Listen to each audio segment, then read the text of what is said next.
Here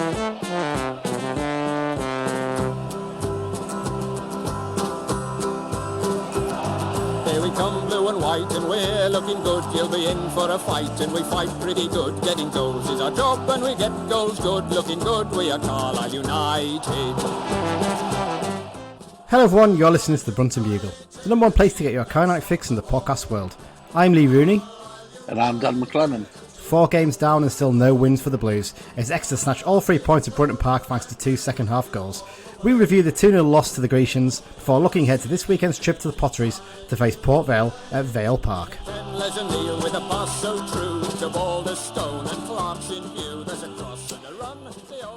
Is it time to get to the panic stations, Dan? Is it time to worry? 4 games in, no wins. No? Not for me. No. You're quite happy?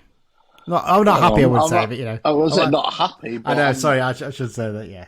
But I'm certainly not wetting the bed yet, you know. No, you're right. There has been a little bit of that from him. I think most fans have been quite good, actually. I think most fans are quite understanding, aren't they? Yeah. We'll talk about it in a minute, but for my money, I'll stick with what I said after the last game. We haven't been outplayed by anyone. It's just that final third that's the problem at the moment, so we just need to sort that out, really. How you doing, mate? You all good, Dan? Yeah, not bad. Yeah, looking ahead to this weekend's game. Yes, before we get into it, obviously, I should remind everyone that our sponsor is the Carlisle United Sports Club London branch. The London branch is open to all Carlisle United fans, whether you live in London, the South East, Limerick. I'm trying to think of random places there. Oslo. Although Oslo, you should really join the Norwegian one, shouldn't you? I don't know. Tallinn.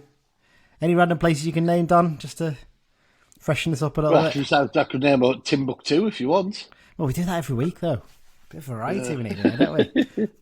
I don't know. Calcutta. Yeah, go on then, we'll have that. Yes, wherever you live, you can join the Carlisle United Sports Club London branch. They sort out travel for a lot of away games and also tickets as well. And they do a lot of fundraising for the club. If you want to find out more about them, go to their website, carlisle.londonbranch.org, or just grab one of the guys selling at the bar at one of the away games of this season. Okay, before we get into the news, Dan, because there actually is a bit of news this week. Mike has done us a question for this week. Do you want to hear it? Go on, then. Here's Mike's question of the week. In 2007, I'm sure that we all remember Joe Garner's absolute rocket of a goal for the Blues at Port Vale that came in a 2-0 win. Now, who else scored for the Blues that day? And we had a man sent off. Who was it? Ooh. That is a good question. Well, everyone remembers Joe Gardner's goal, don't they? I'm 99% certain I'm going to look stupid now. I'm fairly certain it was Danny Graham, you know. I think it was Graham and Garner that day. Something sticks in my head. So Danny Graham scoring a tap-in or something like that. Who would have got sent off, though? Was that before Luke Joyce started playing a few games for us? I feel like it was, wasn't it? Luke Joyce got sent off. That's the one. You sure? Yeah.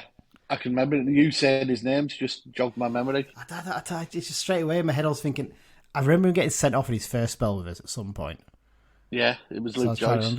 Oh, there you go. Well, we'll come back at the halftime break and let everyone else have a little think and maybe a guess, because we might be wrong. You never know. We're not always right. Yeah. Most of the time we are, but you know. Let's get into it then, Dan. News time. One main bit of news and then just a little bit on a reserve game.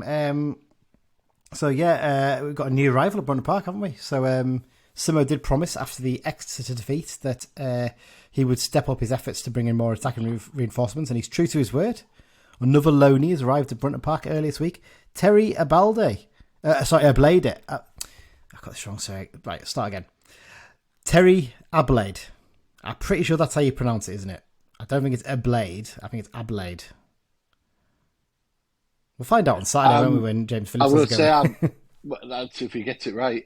I'm not too well up on my Ghanaian Finnish pronunciation, so I'm leaving you to claim it. You're leaving me to make a prat of myself, what you're saying, basically. Yeah. I think it's Ablade. I'm sure I listened to a commentary of him from a Fulham under-21 game, basically. But yeah, Terry Ablade has joined the Blues on a season-long loan from Premier League side Fulham. 21-year-old forward, Ghana-born, but represents Finland at international level, having moved to the country with his father, Seth, who himself was a former professional footballer at the age of Yeah, 7. played a few games for a few teams in Finland, didn't he?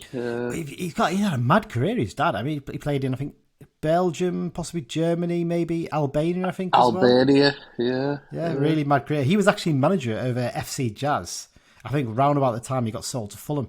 I think he must have been an assistant or a coach before that, because Terry had been playing, I think, for a couple of years for them there. And I think he scored 5 goals in 20 appearances, and then Fulham came in and snapped him up. He's not made a first-team appearance yet, I don't think, for Fulham. But his dad's only 40-year-old as well, so he must have had Terry as a youngster. Yeah, quite young then, I think. And he had a loan spell at AFC Wimbledon a couple of seasons ago.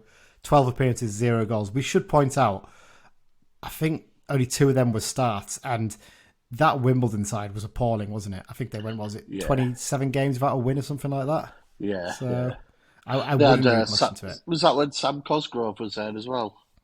I don't know I think he was there the first half of that season, maybe. I don't think he was there for the second half. I could be wrong. But yeah, they had a really, really bad time of it then. And for a 19-year-old lad as he would have been then, to be thrown in was probably a little bit unfair, to say the least. But yeah, he comes in. What's your thoughts on this one, Dan? You see people going, another loan player, hasn't played many games. All these lads get a clean slate for me, because there could be a Charlie Wyke. Could be a Danny Graham. Danny Graham had only scored, was it 5 and 40 or something before he came to us? Yeah. Sometimes you find the right club, don't you? Yeah, there could be a Harry Worley type, but, let's give the lad a chance. It sounds, from reading up on him, he's more in the Patrick mould, I would suggest, because his pace seems to get mentioned a bit. But he did. The difference, let's see what he's about. Yeah, I think the difference is he seems quite comfortable playing down the middle, doesn't he? He seems happy to do that, whereas Patrick was never quite happy with that. But on the flip side, he also seems quite happy to play out wide when you need to. And from what I've seen of the Fulham stuff, look, it is under 21 football, so you have to caveat that. He looks like a decent player. He looks like he's got a bit of pace about him, some decent finishes. I think he could be a really interesting addition. And look, it's another body in the door, isn't it? And if he adds a bit of pace, that's a big thing as well, because it's the one thing we are probably lacking up front at the moment. And could do with getting that added to the team. So good luck to Terry for his season with us. Simo has said, though, hasn't he, Dan, that he's still looking for one more addition to the squad, but unfortunately he's been thwarted in his efforts to try and get a target man, hasn't he? Yeah, seemingly we had a bid for an unnamed player knocked back. I think the club have obviously set the stall out on whoever it is. Nobody really knows who it is. He's kind of said it's dead in the water, hasn't he? But then if you listen to his interview, he says the loan's dead in the water and we'll keep plugging away with the permanent one. So I'm kind of like, well, maybe they're just trying to temper our expectations here, but maybe they are going to go back in for him possibly.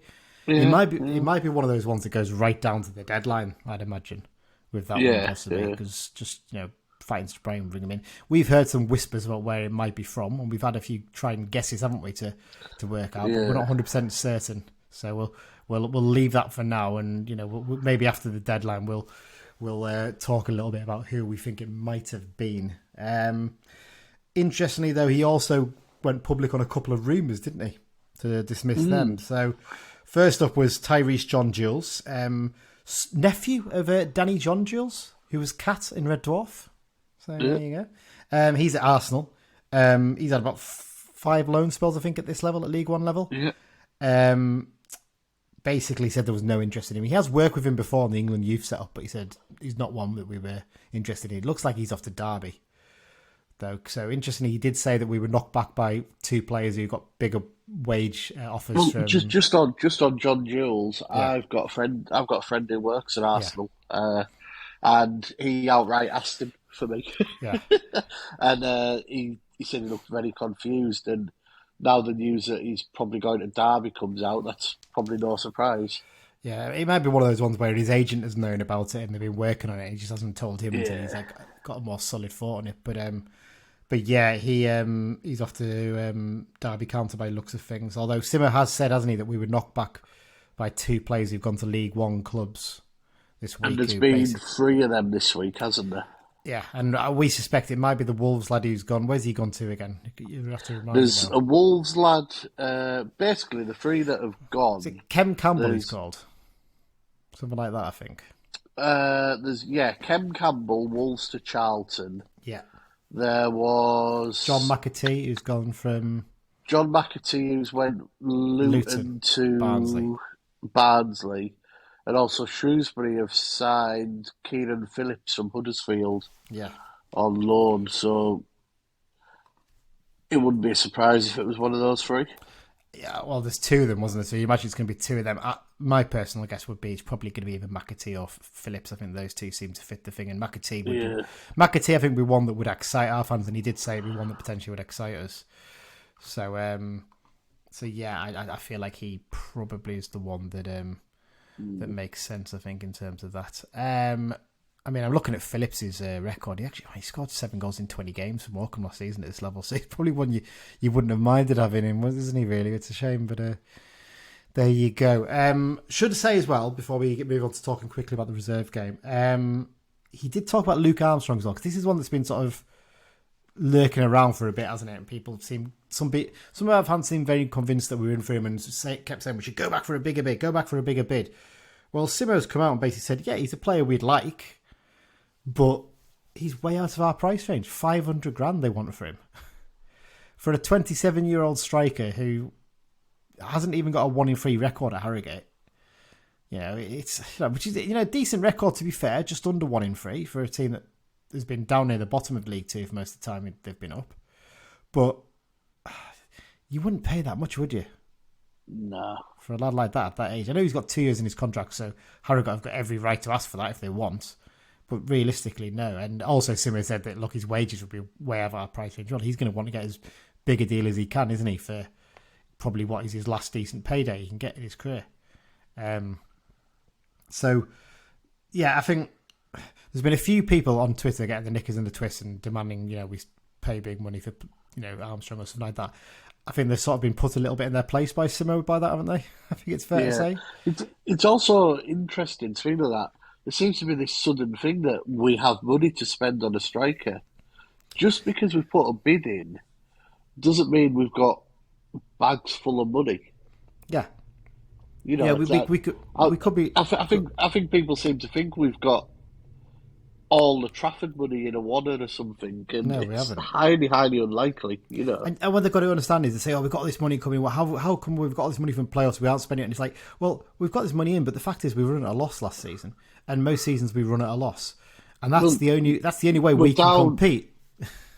We're down for 600 grand loss on the season just finished. Yeah. That won't come out until the accounts are out in January, but Nigel Clemens has already said that in his CUSG notes, and the money made from Wembley mainly went on the cost of taking everyone there and the promotion bonuses. So that's what you got to remember as well. Like, you don't actually get that much from Wembley because you have to split it with the other 23 clubs, don't you? In League Two quite often. So you only get a little bit more than most of the clubs, you and us and Stockport, but the rest generally gets split. So you got to remember, there's no huge, like, it's not like suddenly we've got this £1 million bonus from going up. It doesn't work like that. And the fact is, we have to run at a loss most seasons to compete because other teams do that.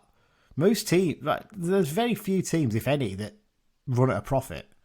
And even those that run at a profit, it's quite often a paper profit, isn't it? It's not an actual, they've suddenly got money in the bank.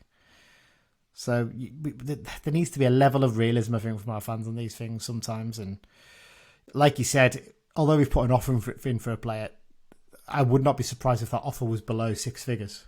We might be looking at other markets where it's cheap. We might be looking at the Scottish market. We might be looking at the Irish market to bring a player, mightn't we? To have a look and potentially put an offer in. Might just be like a 50 grand or something, Yeah. Jordan Gibson was 25 grand, was he? I think, or something like that when we paid for him. It might be one of those type of ones, really. So you never know, but there you go. Right, better quickly move on. Let's just cover off the reserve game from midweek. So the second string, they were given a good run out at Brockhall Training Centre in East Lancashire, facing Blackburn Rovers. The home side ran out 3-0 winners. Doesn't really reflect the game, though, does it, Dan, by looks of things? Because although Blackburn were 1-0 up for much of the game, actually, the other 2 goals came in the 89th minute and the very last kick of the game. So at that point, United were trying to push forward and get a goal. So not a bad run out there for some of the experienced players, and players who haven't been playing too much lately, wasn't it, I think? First run out for Anderson and Adelaide. Yeah, it was minutes in the tank. It's basically a glorified friendly. Games have started thick and fast. It's good to get a few minutes in the legs, and you would think some of these players will likely play in the trophy we don't talk about. Yes, that's a couple of weeks or something. I have no idea what it is. I know usually it's the start of September. It's meant to be International Week, but it actually started this week. So yeah, the under-21 games. So the under-21s could play this week because they'll all be on international duty because it's a shambles. But well, but like that. On that point, Simo did actually do an article with Henry Winter, didn't he, about this? And I know one of our listeners did ask us if we wanted to talk about this. And I think we've covered it off quite a few times, haven't we? And Simo is very much praising the trophy, saying, he feels it's done good and it's still a good competition. I do get his point of view because he's worked in FA age groups. Exactly. And he'll be heavily influenced by that. But, sorry, mate, you're wrong. We love the man. We think he's done brilliant stuff for the club, but occasionally people get things wrong, don't they? And for us, he's completely wrong on this because at the end of the day, it's ruined the competition. The competition shouldn't be there just to train young players up for big clubs. That's not what it's there for. It's to give clubs like us in Exeter's and Morecambe's and Accrington's and the Burtons of the world the chance to get to Wembley. That's what it's about. It's not about training up these players. I mean, we can bang on about, it's really helped. Look at the young players we've got to see. Well, one of them was Garnacho. That's not helping England. That's helping Argentina, isn't it? At the end of the day, I think when you look back as well, there was an international keeper who was 31-year-old, played a game for someone, and just our views are very clear in that, and we will continue to not report on those games on the podcast this season. If other people don't like that, sorry, I'm sure there's other places you can go and find out about them, but we do not talk about that competition. So it's a good run out that game anyway. Look, pretty much exclusively first team squad players, wasn't it, playing in the starting lineup. It's good to see Kai Nugent out there as well. Dan get 45 minutes under his belt as well, coming back. Yeah, definitely. Only one who didn't feature was Dylan McGeer. I think that was always planned, wasn't it, that he was going to take it a little bit more slowly in his comeback. So there you go. Good stuff. Right, match review time then, Dan.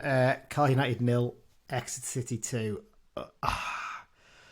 Just another frustrating afternoon in our life back in League One, isn't it, really? Because, as I mentioned at the top of the show, they didn't outplay us. We weren't played off the park, but we're just lacking that cutting edge at the moment, aren't we? Yeah. Was it a 0-2 defeat? Well, yes, but it wasn't. We certainly weren't that bad. They basically took their chances. That's what it boiled down to. Yeah, I mean, you look at the stats, Dan, just the bare stats to start off. Possession-wise, not really much to pick between. It's 53% for them, 47% for us. Shots, we had 13 shots off target, 6 on target, to be fair. They had 11 off. I got that wrong, sorry. 13 shots in total, 6 on target for us. 11 shots on target for them and 3 on target. 11 corners for us, which is a hell of a lot. 3 corners for them.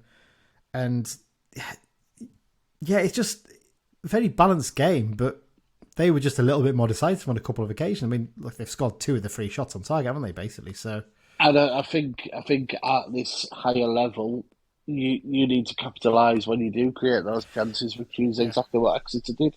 I think that corner stat really stands out to me now, actually, when I look at it, because you think last season we were so good on corners, causing problems, in terms of scoring goals. And this season we haven't really looked like we're going to score off them, have we? It's been a little bit different, and maybe you're missing a little bit of Feeney in there, causing a bit of bother with his physicality. Lavelle's maybe not the same sort of player in that sense, and maybe you're missing someone like Christian Dennis pinning the keeper or dragging defenders away because they know he's going to be there to pick a tap in, if the ball comes loose. So maybe little things like that possibly are influencing that, but there you go. In terms of, obviously when the starting lineups were announced, no real shock was there. Only one change. Finn back coming in for Jack Ellis. I think we all expected that. So other than that, same 11 that started. It was, formation-wise though, it was very much 4-3-3, wasn't it? Yeah. Pretty good stuff. Yeah, it's 4-3-3. Mellish just goes where he wants in that, doesn't he? So yeah, another game where he ran around and caused a bit of chaos. You know what? We'll talk about goals and stuff in a minute, but on Mellish, I think it's quite marked how much better of a footballer he is now compared to what he was a couple of seasons ago. Because when he goes into midfield now, he doesn't look out of place at all, does he? Yeah, he's not going to be as good as Guy and Moxon, but he doesn't look like he's a million miles off them, if you know what I mean. His touch is much better, his passing much better. Sometimes when he gets the ball at full pelt, he still struggles to get it under control, but that's just because of the speed he's going at. He needs to maybe turn that in a little bit. But I personally, you may disagree, but I think he looks all right in midfield these days. I still think I'd prefer someone else in there, like a Gibson maybe. If you're going to go for a 3-3-3 or not 3-3-3, 4-3-3 or 3-5-2 or something like that. But yeah. Yeah, I think we might see us change back to 5 this week, though. Yeah, for the away game. Yeah, I think there will be times when it's justified playing the 4. I mean, you could argue on the stats that the 4 did nothing wrong this time. We all know where the trouble is at the moment. Yeah. But yeah, it's just annoying. Yeah, just really frustrating, isn't it, that we can't get over the line. In terms of the action, I thought first half it was pretty equal, actually, and we had a couple of really good chances. I mean, Sean Maguire looked lively up front. He burst through midfield and hit a low shot that flew just past the post, and then there was a great chance for Finn Back, wasn't it? It was sort of a snap shot he had, wasn't it, really? Sort of just... He sat up really nicely from a Gibson cross that was deflected, and he just sort of... How would you describe the way he hit it? It was kind of strange, wasn't it? He sort of stood on his standing leg and just swung his right leg at it, didn't he? Yeah. Went past the post. It was an odd one. They had a couple of long range efforts that went wide. And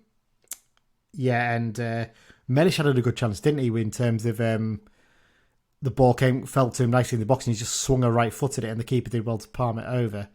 They were the main chances, but before we even talk about the goals, we've got to talk about the yellow card incident, haven't we? Because this was quite pivotal in what happened in the game. So, Dimitri Mitchell, I think we mentioned him in the preview about ex-Man United, isn't he? I think, Man United youth. Looked quite lively on the wing for them. First yellow card, he sort of got caught on the ball and Maguire got away with it. And he has a proper swing at him, doesn't he?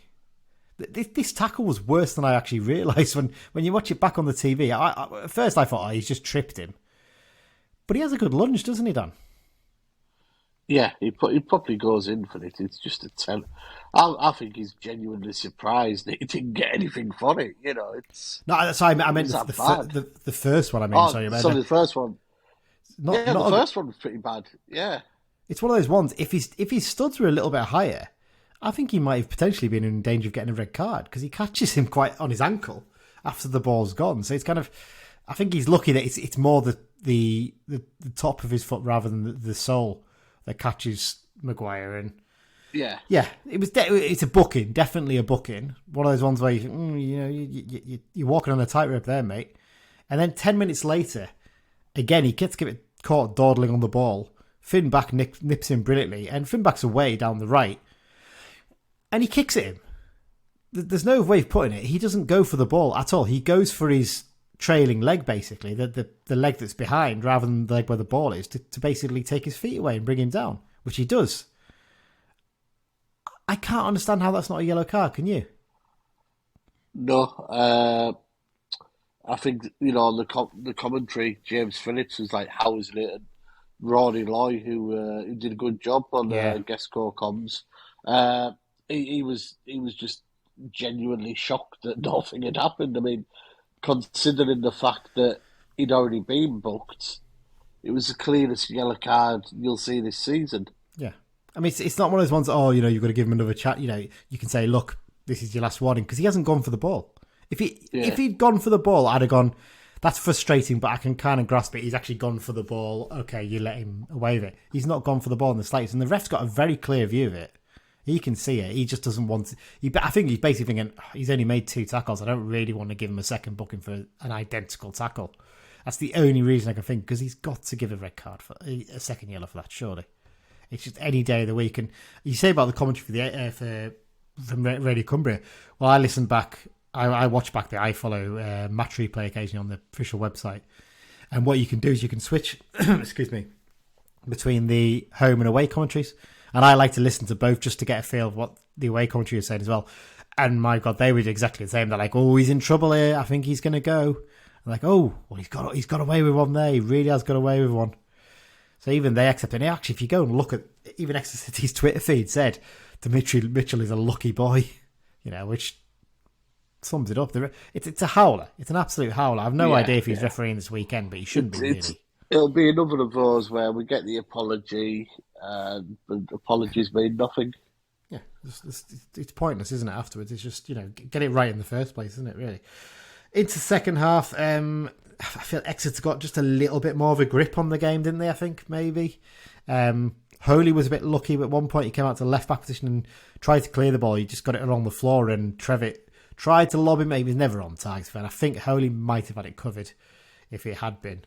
And there was a chance for us at the event where Gibson's ball into box found Maguire, and he hit a shot on the turn quite nicely that the keeper saved. And then they had a really good chance with Sweeney, who flicked a header from a corner just wide of the far post. Tell you what, that Pierce Sweeney for them has put a bit of chunk on, hasn't he? And I speak as a man who's carrying a bit of chunk himself. He's playing right back as well. He's not playing at centre back, so you'd think he'd need to be a bit trimmer to get up and down the pitch. But fair play, he's still a good player. But yeah, that was a sort of a warning sign, wasn't it? And then came the two goals. Trevitt's goal, there was a bit of suspicion at first of a handball. I think watching it back, it's hit his chest. There's no handball involved there. He brings the ball down in the edge of the box from a corner and just smashes a low ball through a crowd of bodies and past Holy into the back of the net. Good strike, and it's just a feeling of like, that just sums it up. They've taken their chance there, and we've not taken our chances. And then, absolutely inevitable that Dimitri Mitchell was going to score a goal, wasn't it? Or be involved at some point. This one, quick ball into the box by Cole, found Trevor. He played the ball across, and Cox really cleverly shielded it from, I think it was Lavelle or from Huntington, straight into the path of Mitchell. And actually, watching it back, Alfie McCalmont gets caught ball watching on this one. He's not sharp enough to get to Mitchell in time, and he had a chance to take a touch and just put it into the bottom corner. And I mean, it was game over at that point, wasn't it? And there was 9 minutes to go, and there was always going to be a lot of added on time, but you never really felt like we were going to score a goal, did you? It was a real frustrating one, I think. How would you sort of generally sum up your feelings after that game, Don? Annoyed, just disappointed. If we're to stay in League One, there's certain games you should be looking at on the fixture list as that's 3 points we need, and this was probably one of them. As I said earlier, fair play to Exeter, have took the chances and went home with the 3 points. It's just, I think it's just one of them. With it being early in the season, we'll just have to chalk it down to a little bit of inexperience at this level. Yeah, it is one of those ones you look and you think. Oh. I think you're right in terms of you should be looking at thinking that's a game we should win. But I'm just looking here, Dan, right? If you go back to the start of the League Two playoffs in 2017, I'm just counting up here. I think we've won 1 in 11 since then, and they've won 7. They've won, looking at this, 8 of them. So they're very much a bogey team for us. We just don't get results against them for some reason. Exeter, maybe they're like our Harrogate in League One. But yeah, I agree with you. Like, it's just one of those ones you look and you think that's one we should be looking at and thinking, we should get 3 points against them. It's a long journey up for them, I know they had their 2 days, as we mentioned beforehand, but obviously did them a good job in the end, I guess. I mean, like I said, we're playing reasonably well. We played some nice football at times in this game, but it's that lack of cutting edge at times. And for me, decision making's a big thing. I don't know what you think, but I feel like far too often players are keeping hold of the ball too long. And look, we think Jordan Gibson's had a brilliant start to the season, and he probably wasn't quite as good in this one as he was against Wigan, but still had a fairly decent game. The thing that frustrates me with Jordan is he does take a few too many touches sometimes. And it's not even getting the ball under control. He's just keeps touching the ball. And sometimes you just want him to get the ball into his feet and get it out of his feet and play the pass and get moving, because his movement's so good. He can find space. I'd just like to see him do that a little bit more often. Yeah, it's just we all know it's just not clicking that final third, and we sort of interchange the forwards a little bit. Interesting, Joe Garner hasn't really featured much yet. No, that's one we can talk about. Yeah, and the likes of sort of Gibson and Alfie, they just haven't hit the heights they were at the end of last season when we were flying. So it's it'll come. But there's an argument Gibson's been our best player so far this season, or one of them at very least. I think Callum Guy should be up there as well for a mention. See, I disagree there, but yeah, I think Gibson, when he on the Guy bit, not the Gibson bit. Okay, I think genuinely when Guy's been at his top of this season, we've looked at our best, and I think he's going to be vital for us this season. An argument. I mean, the stats seem to suggest Moxon's been our best player. From performances, I don't think he's been anywhere near it. To be honest, it's we all think he's a brilliant player, but yeah, I think with Gibson, our feeling is that he can actually be even better than he's been, and that's the kind of frustration I think there maybe for us. In terms of that formation, about 4-3-3, do you think it's working? Do you think that front three quite works? Do you think maybe we need to change things up a little bit? I mean, Danny Butterworth's come off. Sorry, go on. I want us to go back to 5-3-2. I think I'd agree with that. We'll talk about it in the preview bit, obviously. But for me, I think I'd rather go 5-3-2. And I think I'd like to see that midfield three that started last season playing. The Gibson, Moxon and Guy. Give that a try, see how it goes. I think Gibson tends to excel when you play that formation, because Guy and Moxon will do the hard work of screening, and he can flit about and support the two wing backs as well. I think it also gets the best out of Armour and back actually as well, that formation. That's the big positive for me. Ryan Edmondson, how do you think he's getting on at the moment? We had big expectations for him this season, and he just hasn't quite done it yet, has he? Yeah, I don't think Saturday was his best game. Ironically, he looked all right midweek against Wigan, I thought, but then for that game, he genuinely played out wide, didn't he? It's just not happening for him at the moment, is it? It's and we start to see signs of Sean Maguire there and how good he can be. Definitely. His fitness will obviously be flying up now, and he looks a clever player. He really does. I'm trying to think of a comparable player previously, but I mean, I said it before. And I think I've got feelings of maybe a bit like Stephen Elliott when we had him. I think technically very good and clever on the ball. Maybe a little bit nippier than Elliott was, possibly. But yeah, you're right. There's definitely a very clever football in there, and the way he uses the ball and the way he moves about the pitch as well is really impressive. Obviously we've talked about the Mitchell sending off. I'll tell you what, we'll do one of our 6-second reviews now and just get some of their thoughts. So first up, we'll start with Regan Thompson. Exeter at home, it's a disappointing loss. We were the better side, I'd say. Obviously, the difference is they've took their chances and they're going away with the points. It's two really poor goals to concede defensively, I think. Both of them, we should have been getting blocks in, we should have been clearing our lines earlier on, and that's what we've been punished for. Obviously, the lad who scored the second goal, at the time I could understand why the ref didn't send him off. In live play, I thought, it's definitely a yellow card, but is it enough to send him off? Probably not. I thought it was one of them ones, but since looking back at it, it's Stonewall. The referee's very close by. The lad's just swiped out back's legs. It's a Stonewall yellow card, and he should have gone. The ref was quite poor yesterday. He had a lot of time wasting, and 1 minute added on for the first half was just bizarre, especially with the new rule change. But that's no excuse. The reason we've not won that game is because we're not taking our chances. I think Garner can kick himself a little bit. When you look at the bench, the player that you've got who can come on and play that role is Joe Garner, and he's not come on. So he must be asking questions of Simo. But overall, I think it's positive signs. We've definitely come on much better from the Fleetwood and Oxford games in terms of taking chances. maybe something's got to change in that back line. Maybe Huntington comes out. I'm not sure, but it's positive signs. I don't think it's as doom and gloom as people think, and we've definitely got something to build on up the Blues. That's some interesting points in there from Regan. We'll talk about the Garden one in a minute. Just about the referee.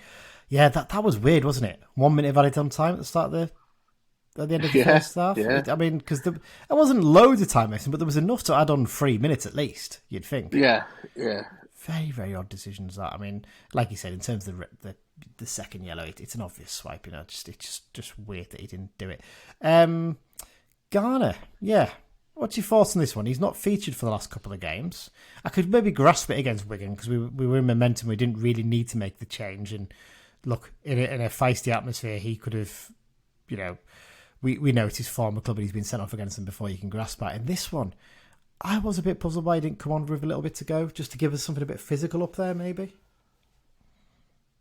Yeah, he just doesn't seem to have had his turn yet. It's like they're all getting turns, you know what I mean? Plange, Butterworth got minutes. It's a strange one. It'd be interesting to see if he features much against Port Vale, because if not, do you start questioning his role in the squad? Yeah, surely he's got to feature at some point, really.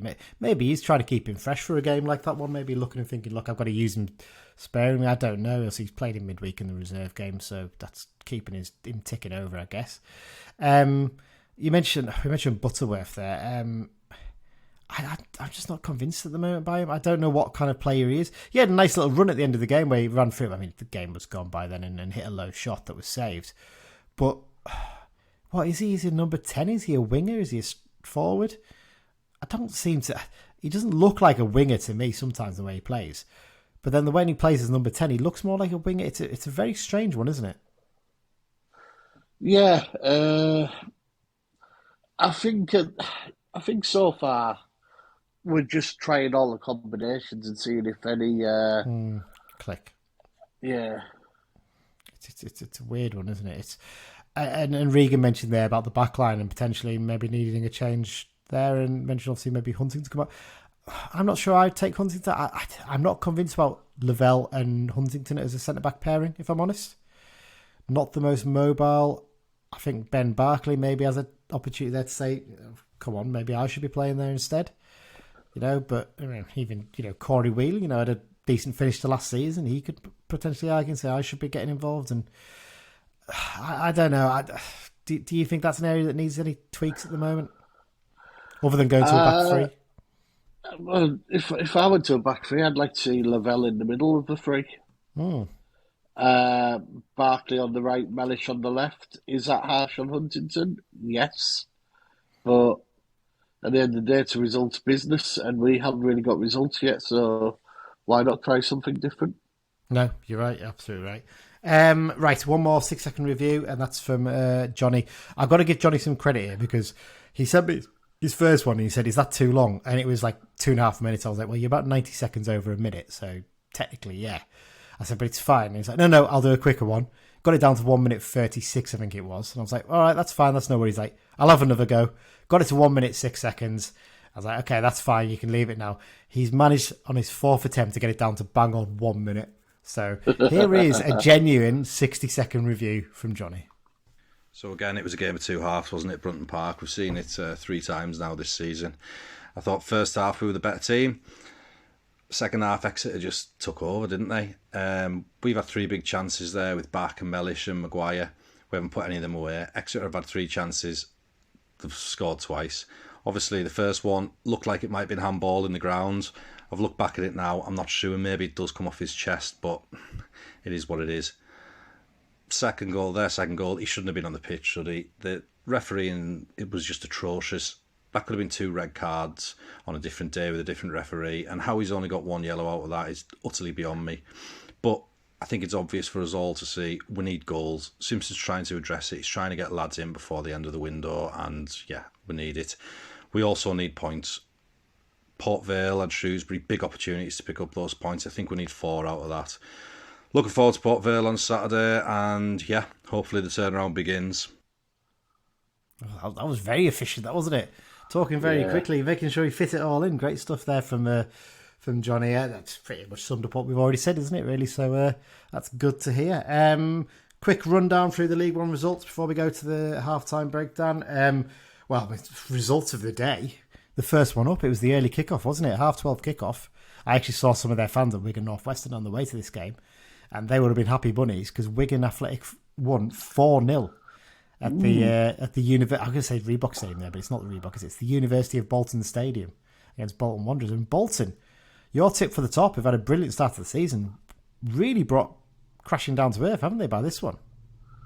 It is the Tough Sheet Community Stadium. Sorry, you are right. Thank you. I remember that. I should have remembered that because it is a genuinely hilarious name. Tough Sheet. Tough Sheet, not Tough Shit. Yeah, but that's what it is. That's what it was for Bolton this weekend, wasn't it? Because what a result for Wigan, that, isn't it? It's incredible, isn't it? And you know what?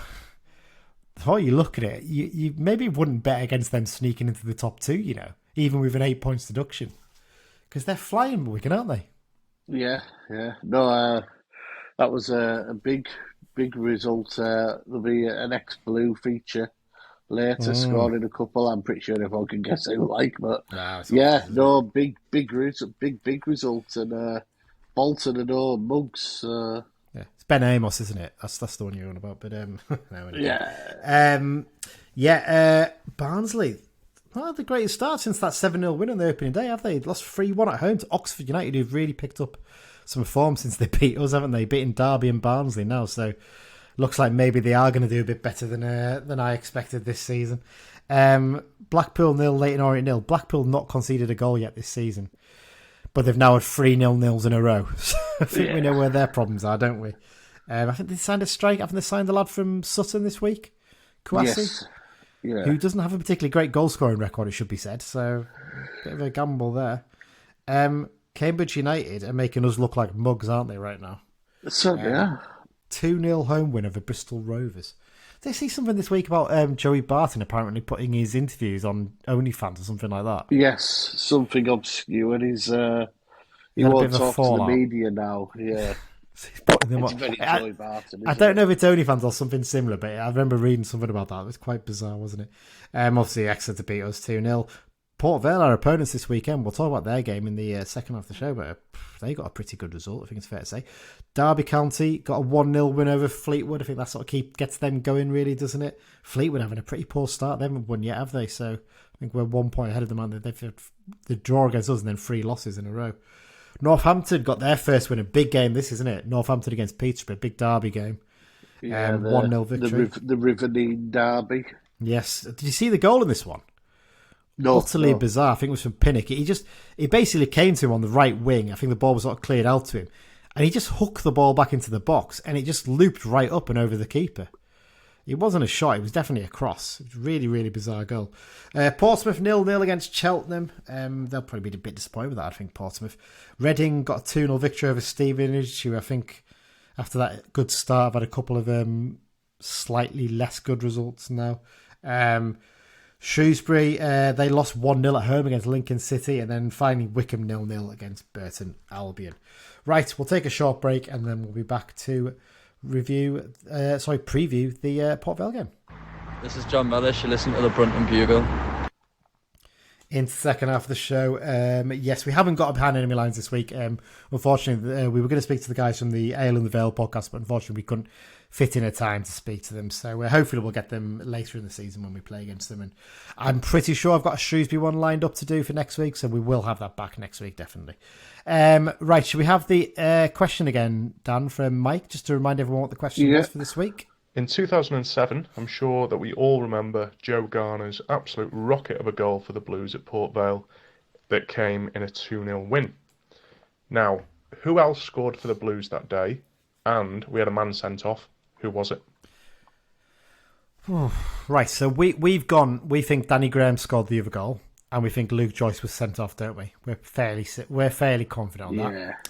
So let's have the answer to Mike's question. The goal scorer was Danny Graham, and the man sent off was Luke Joyce. Hey, there you go. Bang on the money. I'm pretty pleased that. And Luke Joyce obviously went on to play for Port Vale in the end as well. So a nice little connection there. There we go. Right, into this one, Dan. Port Vale away. as you said, I think this is one we're looking at, and they had a brilliant result of the weekend. It should be said. Obviously, we sort of briefly touched on it there, but they won 3-2 at Charlton Athletic in a bit of a crazy game, wasn't it? When you look at it, actually, it was. I think Charlton took an early lead from a penalty through Alfie May, but then Port Vale scored 2 quick-fire goals. A header from Wilson on a free kick, and then Ethan Chislett scored on a counter-attack, basically, from, I think, almost straight from the kickoff. And then Charlton levelled, and then with 2 minutes to go, Charlton were pushing for a winner and got done on a counter-attack from one of their own corners. And Port Vale went and got the winner. I think you've mentioned before, though, Dan, Charlton have got a few injuries at the moment, haven't they? Yeah. So they're not quite down to the bare bones, but they are struggling a little bit to get players on the pitch. But terrific result for them. And what are you expecting from this one? Because I think we sort of said in the pre-season preview we weren't quite sure on them because they looked fairly solid defensively and they had a few decent midfielders and defenders in there, but we felt maybe they were lacking a little bit in attack, weren't they? Yeah, Vale Park's where we've got quite a decent record in recent visits. I think we've won 3 out of the last 5 there. Connor Simpson scored a winner there. Yeah, wow. There's a and when I was looking at their squad, it's not the biggest squad, 21 players, yeah, it's quite small. Yeah. There's a few clubs like that at our level, though, aren't they? I think they're maybe going a little bit more for quality over quantity, and maybe that's where we've been a bit different this season. Because of all the injuries we had last season, we're going for a little bit more cover, aren't we, I suppose, in that sense? Yeah. But no, I actually think it's somewhere we can get something this week. We certainly nothing to be afraid of, no disrespect to Port Vale, and they're no sleeping giant or anything for me. I think it's one we should look into to get something here. James Wilson in attack for them. Now, when we did the pre-season preview, he'd left the club in the summer. Yeah, but it turns out he returned. I didn't know this when we were doing the research. He actually returned to Port Vale for pre-season training, having turned down a new deal from them, I think. I can't remember if he was turned down or he didn't get offered one. Came back for pre-season training, proved his fitness, and he signed a 6-month contract with him to try and prove that, right, I can actually stay fit. I mean, that's always been the problem with him, isn't it? I think there's always been an acceptance he's a really good footballer, but it's whether he can actually keep himself on the pitch. Obviously scored one of the goals against Charlton the weekend, and potentially that maybe is that little bit of quality in there. I think Ellis Harrison's not a bad player as well, and Gavin Massey's got a bit of experience, but it is an area where I did wonder if they were similar to us, they were a little bit short. Jason Lowe in midfield is one that allegedly we were after in the summer and turned us down to go there, so interesting to see what reception he gets from our fans. It'd be funny if he wasn't the player and he's just getting stick. He's like, what the hell? I've done nothing to you guys. Yeah. But we're fairly certain it was him, to be fair. When you look at the summer editions, Chislett's quite not a bad addition, isn't he, to be fair? Busy sort of midfielder. Always he's one of those ones who, when he plays, because he's so small and his arms are going all over the place, he always looks very busy, doesn't he? He's that kind of player. I do like him. And Connor Grant's a decent addition from Plymouth as well. I was just going to mention another Connor, as in Connor Ripley, the keeper. Yes. One that was sort of, fans were like, oh, we wouldn't mind him when we were in the market for a keeper and last summer, and I think he was Morecambe's Player of the Year despite the relegation, which tells you how good he was. He's one who's always been good, and I'll always hark back to it. But we played a pre-season game, I think in about 2010 against Middlesbrough when he was there, and he had the game of his life that day, didn't he? He was unbelievable. I think we won 1-0 still, but I think it was a James Barrett free kick, if I remember rightly. And we just dominated the game, but he just had an unbelievable match. He just constantly saving the ball. It was ridiculous. So there you go. So I agree. I think he's getting a decent keeper at this level is half the battle, isn't it? Sometimes someone you can rely on. Thomas Holy obviously going back to his old club this weekend, isn't he? There's one or two of our players in the list, isn't there? I mean, looking through their squad, there's actually none in their squad now who actually... Yeah, I was quite surprised at that. There usually has been, but there's none this time. Obviously, Darryl Clark was their manager last season. He did an incredible job getting them up, didn't he? And especially considering all the, sad things that happened with him off the pitch in terms of his daughter dying, such a tough time for him. And I think the club supported him brilliantly by all accounts. last season, it was tough for them, I think, back in League One. I think they it's quite similar to us in that sense. They went up through the playoffs, and I think they found it a challenge because you're coming up so late, getting players in and stuff. You're behind the three have already gone up, aren't you, by about 3 weeks? So you're competing in a different market almost, and they went on a run of 18 games where they only won 2, and in the end they had to let him go. And Andy Crosby, his assistant, took over on caretaker basis, and he's got the job permanently. I think there's a feeling of like, are they just giving him it because he had an okay spell there? But so far, opening day, 7-0 defeat at Barnsley. There was a bit of worry there, but since then, they've won 3. Well, they've gone 3 unbeaten, haven't they? They're 1-0 win over Reading, 0-0 at Blackpool. Quite well since, haven't they? And the win at Charlton. So maybe it's just one of those false starts, isn't it? Sometimes you have from teams.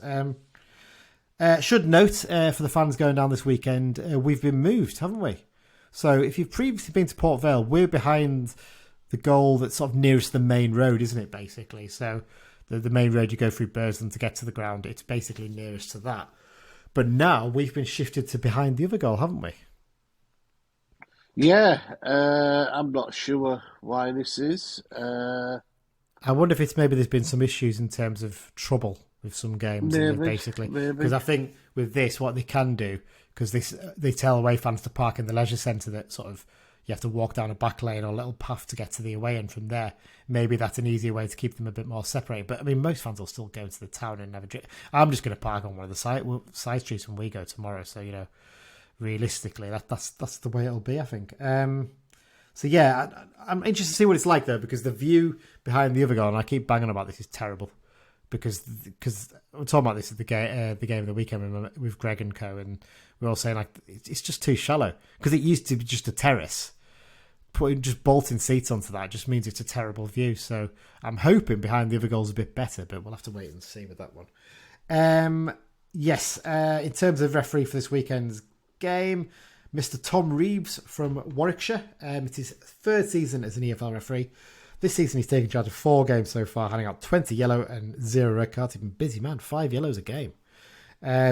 Last season he handed out 114 yellows and 4 red cards in 37 games. The last United game he took charge of was the 0-0 draw against Stevenage at Brunton Park in March this year. Feeney and Mellish were both booked for the Blues this day. Yeah, I think this is quite well remembered, wasn't it, for the amount of time wasting that Stevenage did and got away with. Which they wouldn't. Well, you'd like to think they wouldn't this season, wouldn't you? But also, there's a couple of decisions. He probably should have sent their lad off for bringing down Edmonton when he was through on goal, didn't he? And he didn't. So hopefully he's learned his lesson since then. You never know with these things. Head to head, 43rd meeting between the two sides, of which United have won. It's quite close actually. United have won 16. 11 have been a draw, and the Valiants have won 15. So very, very tight. Just interesting to see how we get on in this one. Right, before we talk about United, we obviously have brought back the Play for Both feature this season. Dan, who have you picked out for this week? I've got an absolute bona fide classic this week. He won promotion out the 4th, 3rd and 2nd division and also played in the 1st division. He played a couple of years for Port Vale and one for us. And it is the one and only Barry Siddle. Barry Siddle, go on. Tell us about Barry Siddle then. What a goalkeeper. Barry Siddle was a goalkeeper. He was from Ellesmere Port originally. Started out at Bolton, had a good 4 seasons there. Then he got transferred to Sunderland for about 80 grand, which was good money in 1976. He was brought in to replace sort of Sunderland legend Jim Montgomery, and he had about 6 years at Sunderland, but towards the end he had a loan at Darlington, and he also had a loan at Vancouver Whitecaps, and this was around the time that Beardsley was there. I'll have to check up and see if they actually played together there. It was quite a common thing, though, in the 70s and 80s, wasn't it, for players to go on loan to American clubs in the summer? Because quite often, you contract for some players, they didn't get paid in the summer, did they? They had to go and basically earn a bit of money playing in America often. After Sunderland, he went to Port Vale a couple of seasons. He had a little loan at Blackpool, and then he went across the city to Stoke, which is I don't think people realise how big the Port Vale Stoke rivalry is. Sometimes, they haven't played as much recently. It's when they play, it's heated. When he was at Stoke, a couple of loans at Tranmere, Man City, and he went to Blackpool for 3 years, and then he started becoming a bit of a journeyman. Went to Stockport, Hartlepool, West Brom. He was actually at Moseley for a few games before he signed for us in 1991. We really were the pits in 1991. It was probably easy money for him, Played about 24 games, I think it was, in the league for us. We were a terrible team, though. He then went to Chester, Preston. He was at Northwich. He had a little bit out the game, and then he actually signed for Burnley as like a backup, and then Birmingham City in '95. He was actually at Birmingham City at the time we played them in our first Wembley appearance. Wow. Yeah. He played over 600 Football League games, and I think he did a little bit of freelance coaching. And then he is a proper industry for an ex-footballer. Can you guess what he became? Was he a landlord by any chance? No, that's a good guess because a lot of footballers then did become landlords. Truck He driver? went to the post office. Of course he did. A lot of footballers go to the post office, especially in Carlisle. We all know several, you know. But he was known for his big prominent moustache, and in later years, especially when he was at Carlisle, he was balding, shall we say? Brilliant, fantastic stuff. Well, there you go. That's Barry Siddle. Fantastic stuff. Thanks for that one, Dan. I'm not going to list all the ones because it's a very, very long list, this one, compared against some of the recent ones. I'll just pick a few. Obviously, David Moon recent years is one. And it was Richie Bennett. Chris Birchall is an interesting one, wasn't he? Obviously, he was a 2-game winner. It wasn't a 1-game winner, was he? He played 2 games for us, I think. Trinidad and Tobago international. Indeed, he is. John Durnin had a spell there. Obviously, of the current squad, Danny Butterworth and Ryan Edmondson are both ex-Vale. Matt Glennon had a spell there. I didn't even know that. That's quite a surprise. Dean Holsworth, I can say that name. Don't have to put the clown car noise in because it's the other one. He spent time there. Steve Livingston. Shudder when you hear that name, don't you? Liam McCarran played 2 games for them last season in a loan spell from Stoke City.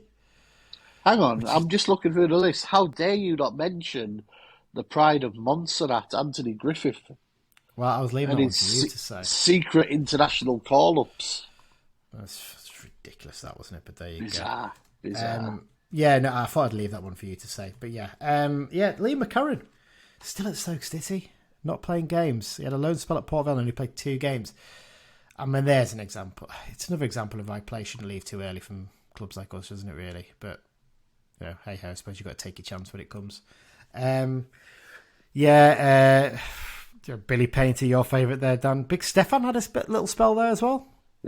After leaving us. I've got to pick out one here though, and do also just a very quick little my own play for both.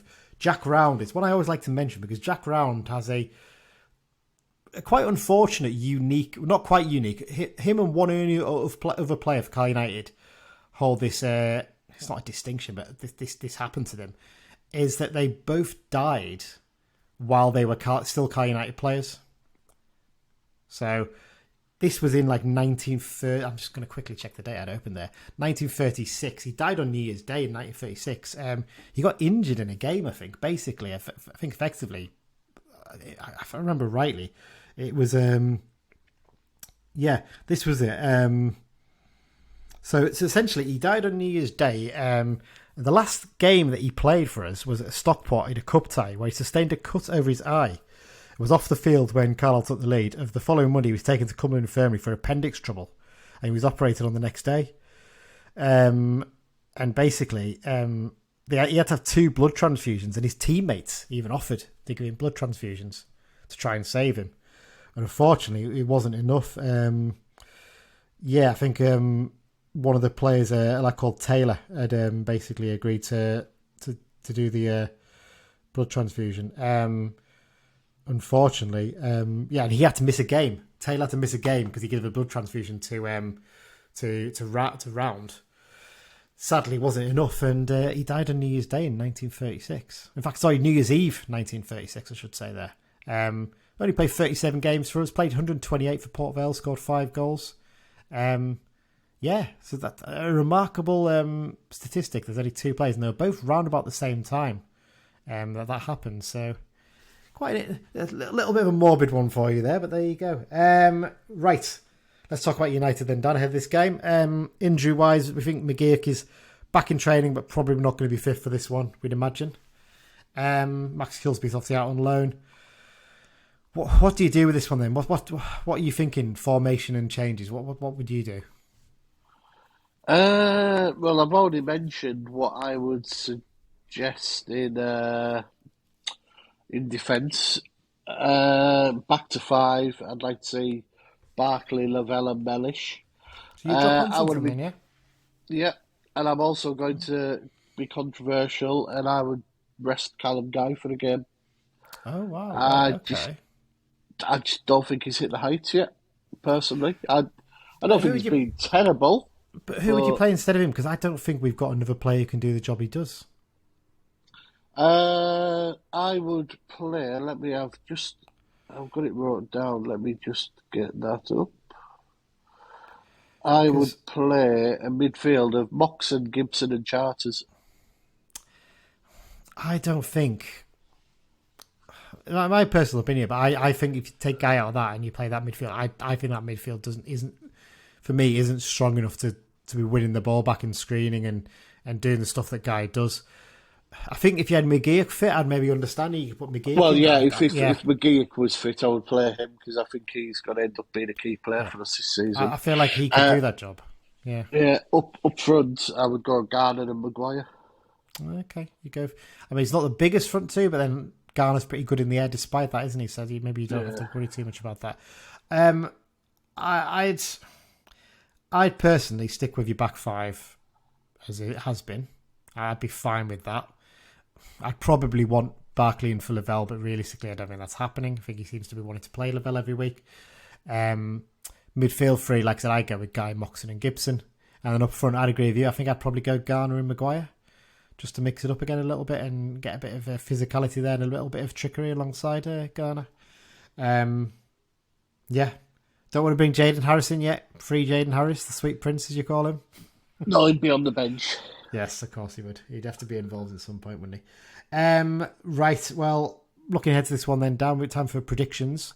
What are you going to go for? I'm going to go for a 1-0 win. And goal scorer? And Sean Maguire. I'm going to go 2-0.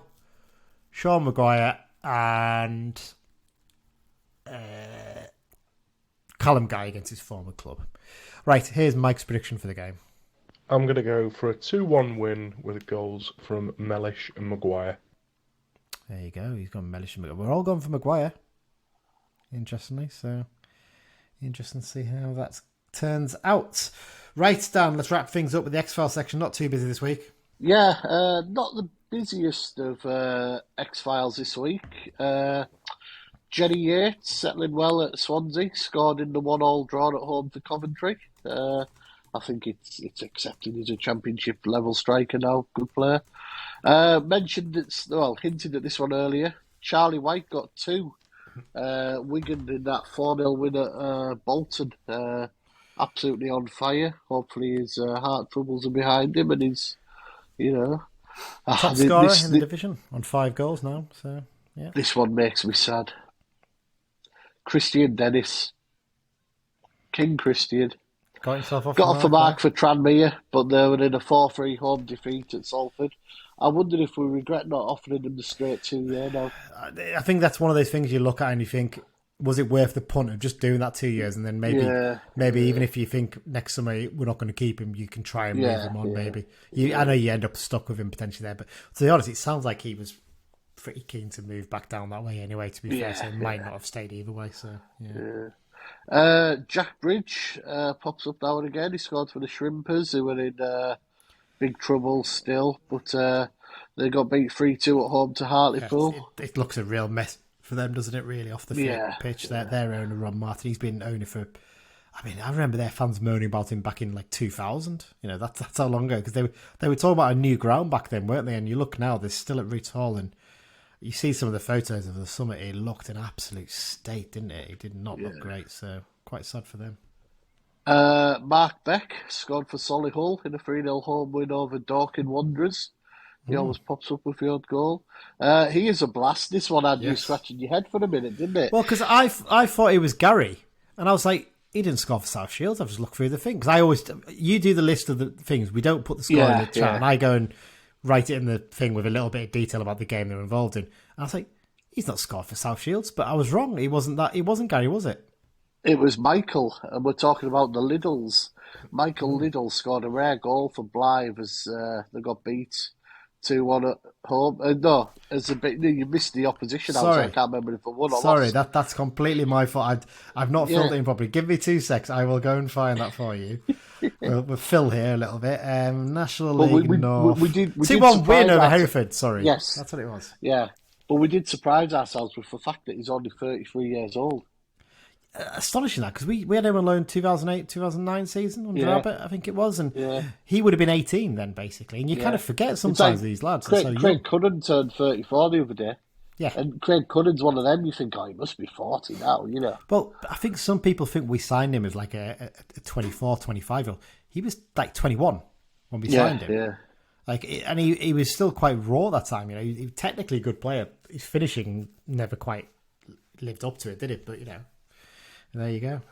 Yeah, and Gavin Riley had another goal for Queen of the South. He's started quite well. They beat Annan 3-1 in the derby. Yeah, and Max Kilsby playing this one, didn't he? What surprised me about this one, because Annan took the lead, didn't they? And the goal was an Effie Ambrose own goal. I was like, he's playing for Queen of the South. That genuinely shocked me when I saw that. Sometimes you see a play and you think to yourself, nah, he can't be playing for them, surely. That was a prime example. I was like genuinely gobsmacked that he was playing at that level. But mind you, he was at Celtic years ago, wasn't he? So it's kind of, you sometimes forget how long it is since a player was at a club. And that's it, isn't it? I don't think there's any other stuff, Dan. I think I had a little look through before. There was nothing else to add. Nothing I've noticed anywhere. There you go. So that's it. That's the end of this week's episode. Thanks for joining me once again, Dan. Really appreciate it. Thank you once again to everyone for listening. Thank you to our sponsors, the London branch, for their excellent support this season. If you want to get in contact with us, you can find us on Twitter and Instagram at Brunton Bugle for both of those. On Facebook as well, just search for the Brunton Bugle and find our page there. And you can email us bruntonbugle@gmail.com. We only have one email so far this season, and that was from a Wigan fan complaining about us not talking properly about their crowds. But it's funny that, because I was looking through my Facebook memories and something popped up on there, and it was an early season game clearly. And it basically was me making a comment saying, only 14,000 at Wigan against Chelsea. Ridiculous. So, yeah, maybe we were right in the comment we said. There you go. Yes, upcoming episodes, we're going to try and get back to doing the Sunday reviews, maybe. It's just been a bit difficult this summer, isn't it, with people being away and things like that, of trying to fit stuff in. But we'll see what we can fit in this weekend. But there will be a review of Port Vale and obviously a preview of the Shrewsbury game next weekend. Dan, you're not going this weekend, are you? I don't think, to the Port Vale game? No, can't do it, no.